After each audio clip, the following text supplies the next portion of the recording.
So everyone here must have been enjoying Tears of the Kingdom a lot this far. I certainly have.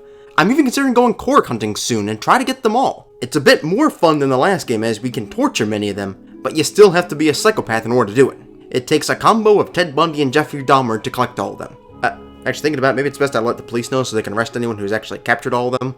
Although I did say at the start of the video I'm actually considering it, so I'm getting distracted like everyone trying to play this game. The main story was finding Zelda, which required searching all the key points and beating the dungeons at these points. It's usual Zelda stuff. Go to a certain point, beat the dungeon, get the collectible for that game. I've already made one video about how the dungeons were much better in Tears of the Kingdom than Breath of the Wild.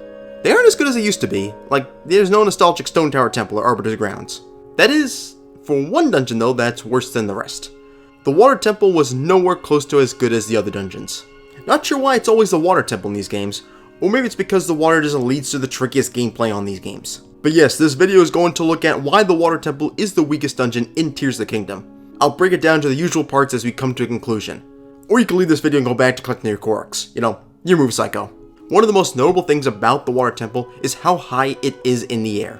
After all these temples taking place deep in the lakes, this is the opposite. It's like a shrine that oversees Zora's domain.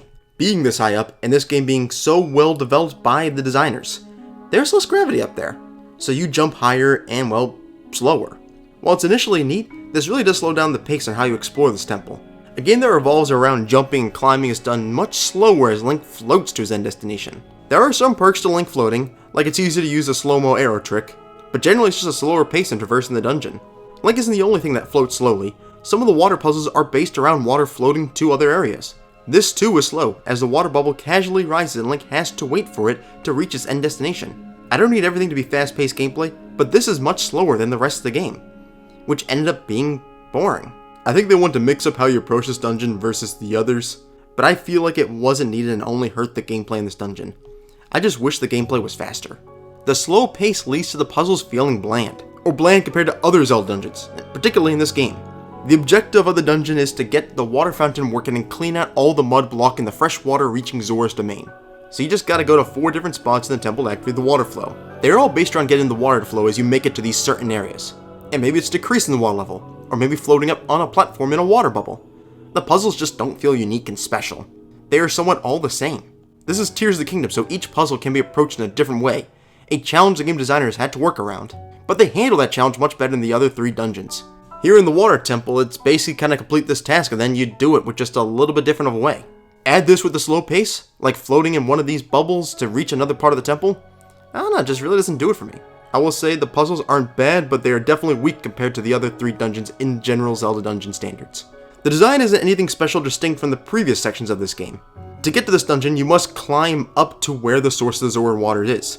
It's high up there, and you and Sidon go on quite the adventure to probably the tallest parts this game allows. It is a pretty neat portion of the game. So when you get to the Water Temple, the highest peak, the source of the water, the place you've been working quite a bit to get to, it looks almost the exact same. There isn't anything distinct about it compared to the level you just faced. Even some of the puzzles you did when climbing up to this place return to the temple, which once again is moving in the water. I wish the temple looked different. It had more of a unique feel to it. Instead, it's like an extension of the section we just played through. Think of the Wind Temple as a better example. You similarly have to climb up the peaks of Hebra Mountain, soar through the sky, and then you get to an ancient ship floating in the Rito sky. The ship is eye-popping. It's different. It's unique. That is the type of design I was expecting the Water Temple to be. Instead, it's the same thing. It's like quite open, like the journey was getting up to it. I wish it was more unique. I think that alone would have set the stage for a much better dungeon than what it was. But alas, that was not the case, and instead we have what is a boring, dull temple in this game. Ah man, I felt like a lot of potential was there, but it just didn't hit it out of the park. Similar to how things done in the dungeon should be better, same goes for the boss fight. It had some potential, but ends up being a disappointing fight. Sometimes there's a weak dungeon, but the boss makes up for it. Like think of Forsaken Fortress. It's really debatable if it's a dungeon or not, but the Helmut King was a terrific boss on top of that dungeon. The Water Temple doesn't have that, as it instead has Muktarok. This variation of an Octorok produces all the mud that is tainting the water supply in Zora's domain. He doesn't look that menacing, and even when he calls up his mud shark, it still isn't that menacing. Using something like splash fruit arrows, you can clean up the area around him, expose a monster, slash him until he's defeated. The second phase, honestly, the second phase really didn't change up that much. The idea of the boss remains the same. I remember when I fought him, it was an ass whooping. I was well along in the game at that point and had some pretty high level equipment, so this mud boy just didn't stand a chance. But even then, I don't believe that tainted my experience, as the boss was just weaker than the others. Exposing his weak point and beating him isn't all that special, especially compared to the other bosses in this game. And the design and theme is nowhere near as cool as the other bosses too. Like, this thing is nowhere close to as cool as Golgara was in terms of how much I enjoyed that fight. So in a dungeon that was lackluster, this boss doesn't really salvage anything, and instead it just keeps it lackluster. As we wrap this up, I still feel like the Water Temple is an alright dungeon. This video did rip on it quite a bit, but I was happy playing it.